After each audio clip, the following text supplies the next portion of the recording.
Hello, and welcome to another coffee break. Today, we are going to talk about 5 power moves you can make in your 401k before the end of the year. The end of 2025 is approaching very, very fast. This year has gone by so fast. I can't even believe it. Everybody seems to say that most years, but this year, it seems to have gone by really fast. So, let's get those power moves in before the end of the year, before the craziness of the holiday season happens. And you will be all set for 2026 and making sure you're taking advantage of all that 2025 is offering you. So, what is coffee break? Now, if you've been here before, I apologize that you have to hear this again. I will be quick. If you're new, welcome. Basically, the what we talk about is stuff for 401k participants. So if you're eligible or contributing to a 401k, this video is for you. It is quick peeks at strategies, information, short and sweet. You are supposed to be able to drink your cup of coffee. Mine has milk in it, but it is cup of coffee. It's later in the afternoon, so I don't drink caffeine that late. But drink your drink, 15 minutes, get back to work. That's the whole idea. And we are going to cover highlights. So if you want anything that helps you personally, you can always reach out to us for a complimentary consultation, and I will give you that information at the end of the video on how to contact us. So we here at One Vision Retirement, Chris and I have been in One Vision for quite a while now. We've been doing this work for, as you can see, a long time. And I work a lot with participants, helping them figure out how their 401k fits with their big picture and making sure they're maximizing everything. Chris tends to work with business owners, so he helps them put these kind of plans in place as well as other benefits you have. And so with that in mind, we kind of have the whole gamut covered for you. If you're a business owner, Chris can help you. And if you are a participant or employee, I can help you as well for your planning. All right, so let's get into the nitty gritty of the 5 power moves you can make. Now, I'm sure you know that we're going to talk about how much can you contribute to your 401k, what's the maximums, and we'll talk about why you might want to consider putting in a little bit more than you're putting in now. So basically for 2025, now these numbers probably will change for 2026. There's some ideas that they will, but I don't think it's officially been announced what the 2026 numbers are, but we're just talking about 2025. So who cares about that, Lisa? Move on, go back to the 2025 numbers. So if you are under the age of 50, you are able to put in 23,500. That is your maximum contribution you can put in. If you're over the age of 50, you have what's called a catch up, meaning you can put more money in to catch up for retirement. Most people, is thought to retire at 65, although that's changing so much nowadays. So you have this catch up. So on top of the 23,500, you can put in another 7,500. Now there's this little strange window that came out from the Secure Act 2.0 a couple years back, that from 60 to 63, you have even more of a catch up on top of the 23,500 that you can put in. For this year, it's 11,250 that you can put on top of the 23,500. That's a lot of numbers. Hopefully that all made sense. You can easily go to the IRS website and see that information for yourself, and I encourage you to do that. If you're looking to get those exact numbers, don't go to other sites. They're not as reliable, obviously. So essentially, why do we go through this? Well, most people, if you're maxing it out, you're maxing it out. You know what these numbers are, you're aware, all that.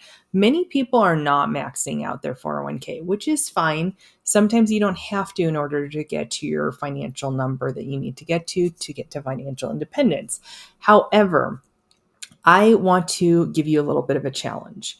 Okay. So if you are not maxing out your 401k and don't really want to, if you do and you're like, how do I do this? You can always go to HR and ask them to change your deferral for the next couple of, pay periods, essentially, to catch that up if you want to, or probably not go to HR. That sounds very hokey. Nobody does that anymore, right? You go into your portal and change that. If you want to change that, it will change it for you for most people, right? But essentially, if you're putting in, let's say, 5% or 10% into it, and that's not maxing out your 401k, I challenge you to maybe consider putting in another percentage this year. And the reason why is compound interest. Now, everybody talks about compound interest is the eighth wonder of the world and all this stuff.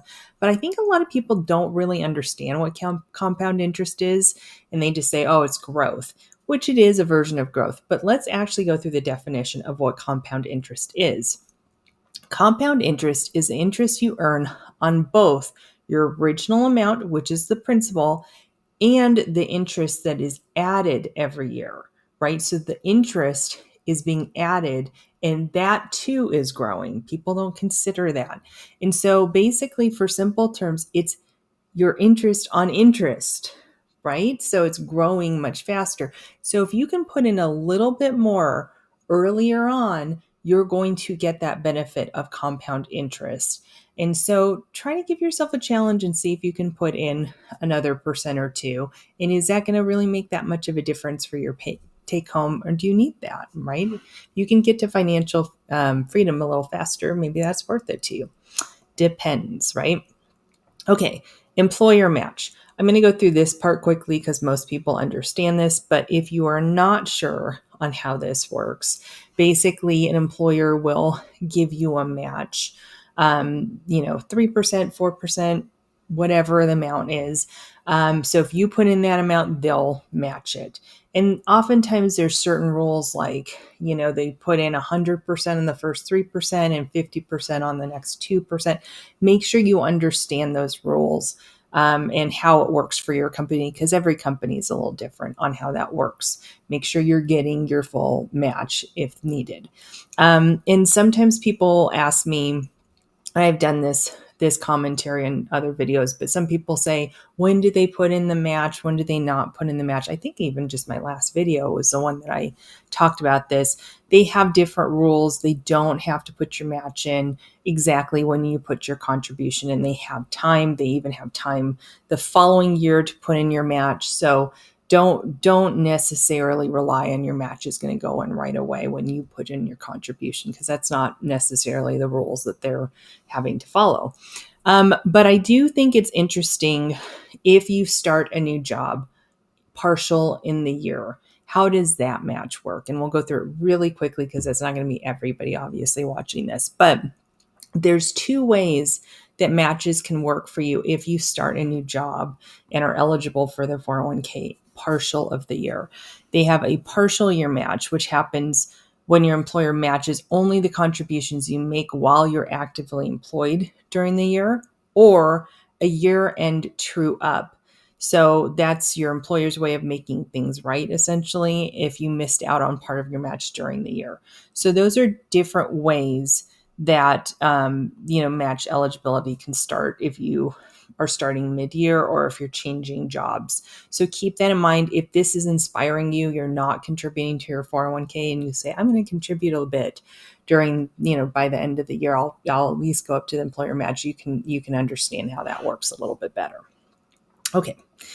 So number 3 is reviewing your investment mix. I am going to say, you've heard me or probably other advisors tell you, you should really look at your mix, make sure it's your risk. All that stuff is very true. And I'm not, discounting that at all.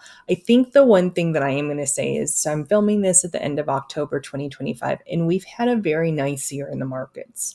There's been talk about recessions, and we had April of 2025, which was not good. And, we have 2 more months, so whoever knows how it goes, right? But as of this time that I'm filming it, the market has been really good. And I notice what happens psychologically is when the market is doing well, people kind of forget about their investment mix. It's doing good. I'm up maybe double digits, whatever it is, and I'm happy. This is the time that you should be looking at your mix and making sure your risk is in order. You should be looking at the downturn risk for your account, for your investments that you have. There's tools in there that can help you figure out what, how it performed in maybe 2022, just for you to have an idea. And really look and make sure you're comfortable with that. Because oftentimes people want to make investment changes when the market's down and when your account's down. And you can always make changes, obviously, But is that the best time to make the change? Probably not. When the market is up and doing very well and your account's doing well, that's when you want to make those changes, right? Buy low, sell high.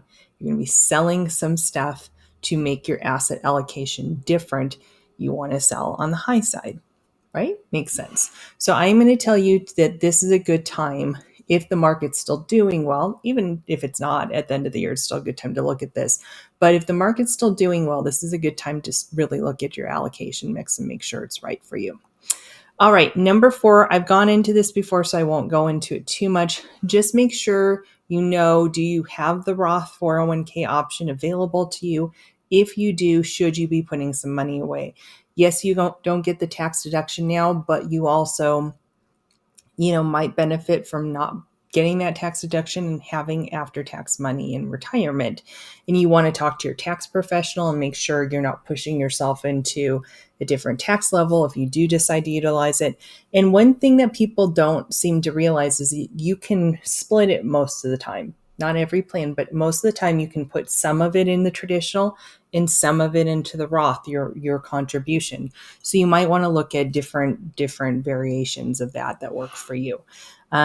So definitely don't sleep on the Roth 401k, especially if you are a high income earner and cannot contribute to a Roth IRA. This is still available to you. And I realize that a lot of people don't know that. I get that question quite a bit, which I was surprised by, but it's not common knowledge out there, as the Roth 401k is kind of new. Then this is the cleanup move. This is the part people don't want to do, but this is so important. Check on fees, check on beneficiaries. Make sure that your 401k is in line with your full plan. So let's break those down really quickly. Check on fees. Make sure you understand what the fees are, especially the fees on your funds that you're in. Those can change quite a bit. You don't want to be paying a lot in fees and not know that. You want an educated decision on that. In your mix of different funds out there, it does list what's called an expense ratio, and that's the fee on that fund. Beneficiaries, over half of employees do not have beneficiaries even listed. And some of those are wrong that are listed. So make sure all that's up to date. We've gone through in another video about trusts and wills and all that stuff. You don't want to go through probate with your account if something happens to you and your loved one has to do that, and you don't want to do that. And your 401k for most people is like your second biggest asset. It's usually your home, and then this is your biggest investment account. Make sure it is working with your full financial plan. That's really important. So 5 takeaways. Remember to start, do this so you have a clean start for clean start for the new year. I start not talking well by the end of the videos. Take advantage of what's available to you, whether that's the Roth 401k or the match or whatever that is. Be an active participant. Don't be passive. This is important. You want to take a couple minutes to take a look at it. Get information, get what you can, find out what you want, make sure that you are actively involved, right? And the 401k is a really important part of your plan. Don't sleep on it. So basically the last 3 are just be active, right? And we do have other videos, like I mentioned, so you can always go to our YouTube channel and take a look at that. So with that, feel free to reach out to us. These are the different ways you can. You can follow me on LinkedIn. I'm pretty active there. Or just set up a call with us. Use the QR code available there. Put your camera app on it, and then it should bring up the link to schedule a 15-minute call with us. Again, no obligation, and it is completely free to you. So with that, I hope everything stays well. Start enjoying the holidays as they are coming. Stay strong out there. Do your 5 power moves, and we will see you on the next video. Bye-bye.